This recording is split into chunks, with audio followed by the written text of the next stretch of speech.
Halo sahabat karet semuanya, kembali bersama saya Sahari dalam channel Dunsaka Dunia Sahabat Karet. Setiap makhluk pasti membutuhkan makan.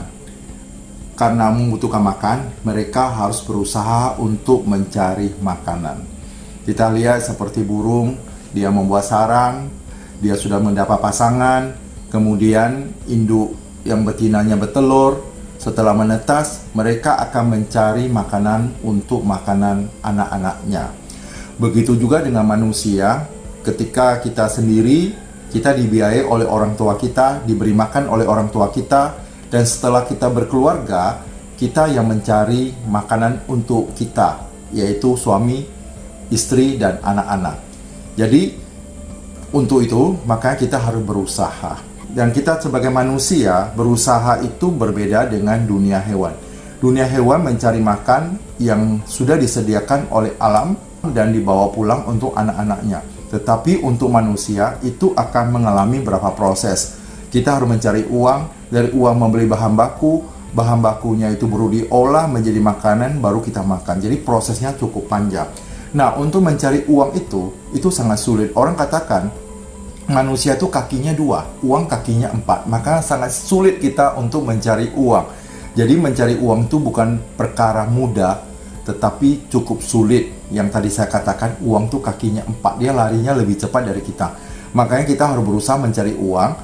Uang itu kita gunakan untuk membeli bahan makanan, membeli segala keperluan kita atau rumah tangga, sehingga kita bisa mengolah makanan tersebut, dan itulah yang kita makan dalam kehidupan kita sehari-hari.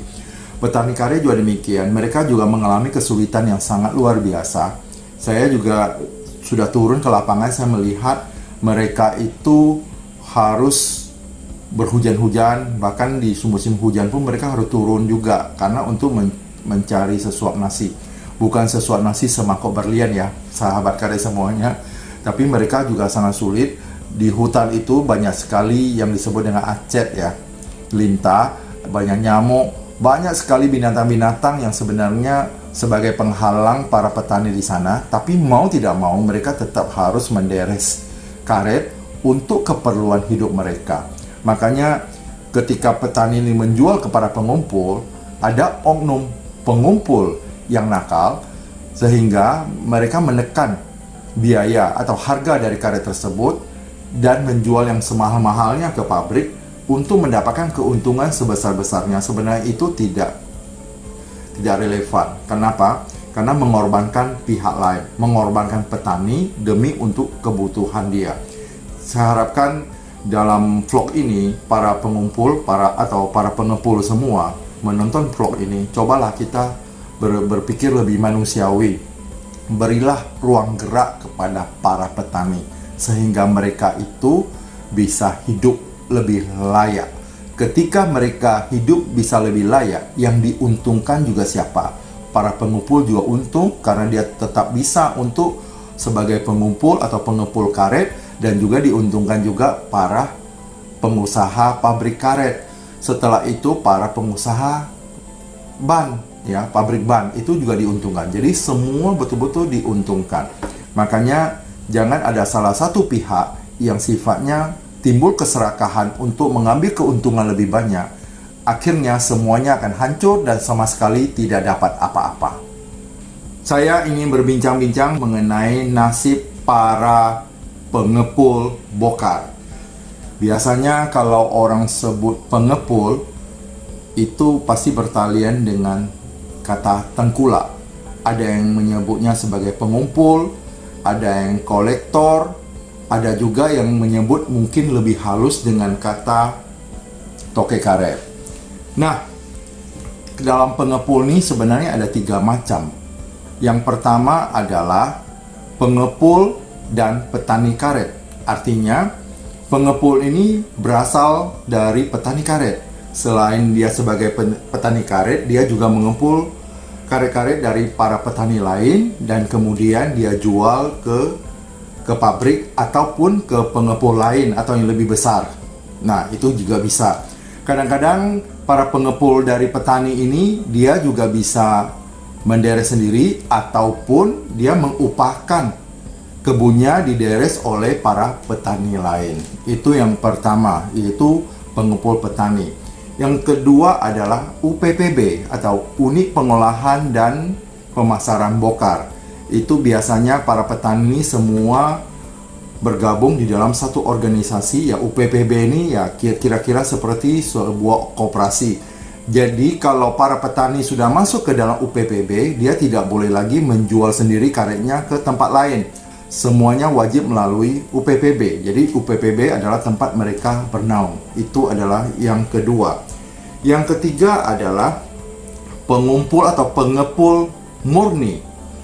Artinya dia tidak punya lahan, dia hanya khusus mengumpulkan karet-karet dari petani dan kemudian dijual ke pabrik karet. Untuk para pengumpul ini, walaupun dia bukan petani karet, bukan berarti dia orang sembarangan.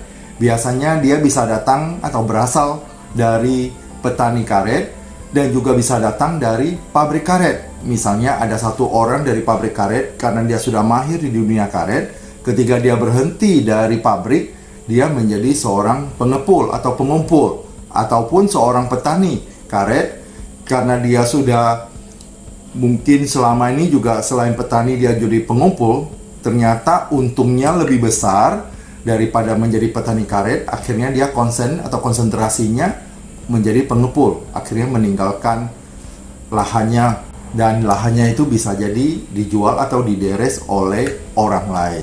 Dari pengumpul, pengepul ataupun tengkulak, sebenarnya saya kurang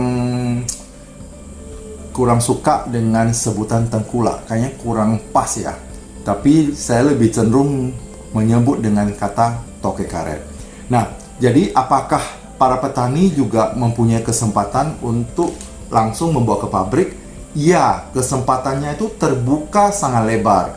Siapapun yang mau membawa ke pabrik itu pasti diterima oleh pabrik. Baik itu pengepul dari petani, dari UPPB, pengepul murni, ataupun dari petani itu sendiri. Cuma kelebihan dari pengumpul ini adalah karet yang masuknya itu sangat banyak, karena dia mengumpul dari semua petani, dari beberapa desa, dan dimasukkan. Kadang-kadang bisa sampai 5, bahkan sampai 10 truk. Sedangkan dari para petani, hari ini yang dideres, besoknya dijual. Paling ya itu sekitar 50 kilo atau 100 kilo dijual ke pabrik. Itu sah-sah saja, tapi itu tidak cukup makan oleh pabrik. Karena rata-rata pabrik itu minimalnya satu hari itu 50 ton bokar. Itu minimal 50 ton bokar untuk produksinya. Kalau kurang dari itu, berarti tidak cukup makan untuk pabrik. Makanya yang dimaksud dengan pengepul itu adalah pedagang perantara yang membeli hasil bumi dari pemilik pertama.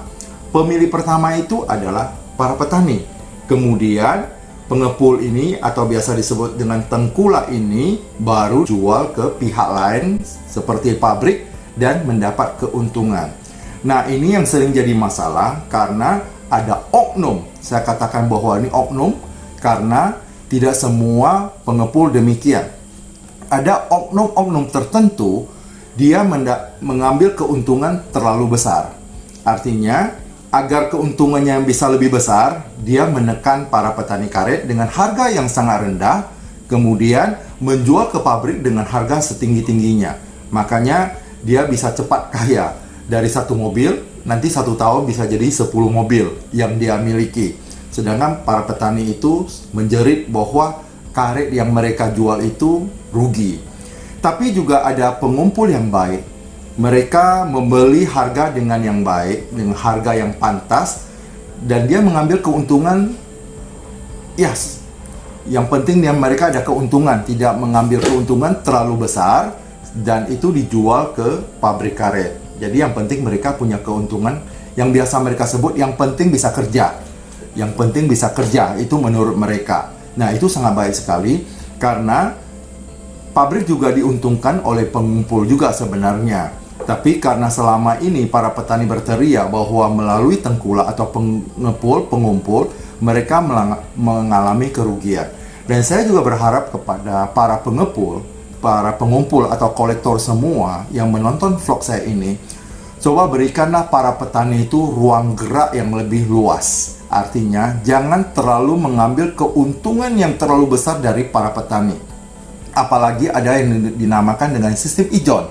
Pertama kali dipinjam lunak kepada para petani, sehingga para petani ini bisa hidup.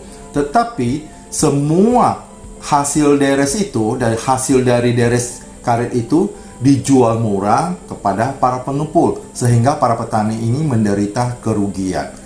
Cobalah kita bersama-sama agar para petani bisa kerja, bisa hidup.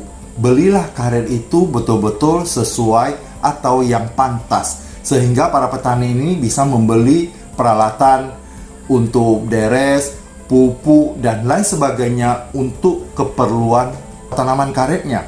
Kalau itu diambil keuntungan sebesar-besarnya, uang itu hanya dipergunakan untuk makan saja, sedangkan tanaman karetnya itu tidak terawat. Akhirnya gimana? Ketika karetnya itu tidak dirawat, banyak semaknya dan tidak pernah dipupuk, akhirnya karetnya itu, getahnya itu atau mengeluarkan getah itu tidak banyak. Dan ini menambah kerugian lagi kepada para petani. Akhirnya gimana? Hengkang dari karet dan pindah ke sawit. Itu sah-sah saja sebenarnya, itu pilihan. Saya sudah berapa kali sampaikan bahwa mereka hengkang dari karet itu adalah pilihan. Kenapa? Karena mereka menganggap bahwa sawit itu jauh lebih menjanjikan daripada karet. Itu saya ikut para petani itu berpikir bagaimana supaya mereka itu bisa untung dalam usaha karetnya. Makanya saya harus berbicara melalui vlog ini kepada para pengumpul agar jangan mengambil terlalu rendah membeli karet itu dari para petani. Jadi sekarang apakah boleh jadi pengumpul? Boleh saja, asal antara pengepul dengan para petani itu ada korelasinya, mereka itu saling menguntungkan. Petani diuntungkan karena para pengumpul ini atau para pengepul ini memberikan modal kepada mereka. Tetapi jangan menekan para petani agar menjualkan hasil buminya itu semurah-murahnya kepada mereka. Tapi setidaknya mereka itu bisa bekerja, bisa hidup untuk keperluan sehari-hari dan juga bisa membeli semua keperluan untuk lahan karet mereka. Nah, kalau sekarang para pengumpul mengambil keuntungan sebesar-besarnya, akhirnya para petani itu tidak bisa kerja. Semua para petani itu karetnya itu akan ditebang habis. Berarti para petaninya itu tidak bisa lagi untuk berjualan karet. Mereka tebang semua. Akhirnya nasib para pengumpul gimana? Pengumpul juga tidak bisa lagi untuk menjual karet karena para petani itu sudah banyak menebang karetnya. Saya pernah berjumpa dengan seorang pengepul. Dia mengatakan begini, kira-kira lebih kurang 10 tahun yang lalu, itu menjual karet itu atau membeli karet itu sangat gampang. Bahkan pagi hari lagi gosok gigi saja dia sudah bisa berhitung berapa keuntungan hari ini. Itu dulu. Sekarang dengan kelangkaan karet dan juga harganya juga mahal, dia juga sangat sulit untuk mendapatkan karet. Sehingga sekarang dia tidak bisa lagi berhitung berapa keuntungannya. Yang penting hari ini karetnya diantar ke pabrik, bisa makan saja. Uang itu yang diterimanya bisa makan saja, itu sudah syukur. Tak usah lagi memikirkan keuntungan, yang penting bisa hidup saja itu sudah syukur sekali. Jadi para pengumpul juga banyak masalahnya, bukan hanya para petani. Makanya sekarang yang paling penting adalah bagaimana kerjasama yang baik. Pabrik sebenarnya, kenapa waktu itu saya mendorong para petani itu langsung mau ke pabrik? Karena banyak juga oknum-oknum yang tidak bertanggung jawab. Mereka mengambil keuntungan itu terlalu besar. Ya, dari para tengkulak ini meminjamkan uang kepada petani awalnya lunak, akhirnya ujung-ujungnya petani mengalami kerugian besar. Akhirnya bagaimana? Petani tidak bisa kerja, semua terbengkalai, tidak deres dan lain sebagainya. Mereka hengkang ke tempat lain. Yang rugi siapa? Pengepul, karena pengepul ini termasuk orang yang paling tengah. Dia membeli dari petani dan menjual kepada pabrik karet. Bisa juga dia membeli, dia jual lagi ke pengepul yang lebih besar. Mungkin pengepul itu bisa membelinya lebih mahal dan dia jual ke sana, dan pengepul ini kemudian lagi jual ke tempat pabrik karet. Itu juga bisa. Jadi semua itu adalah transaksi di bawah.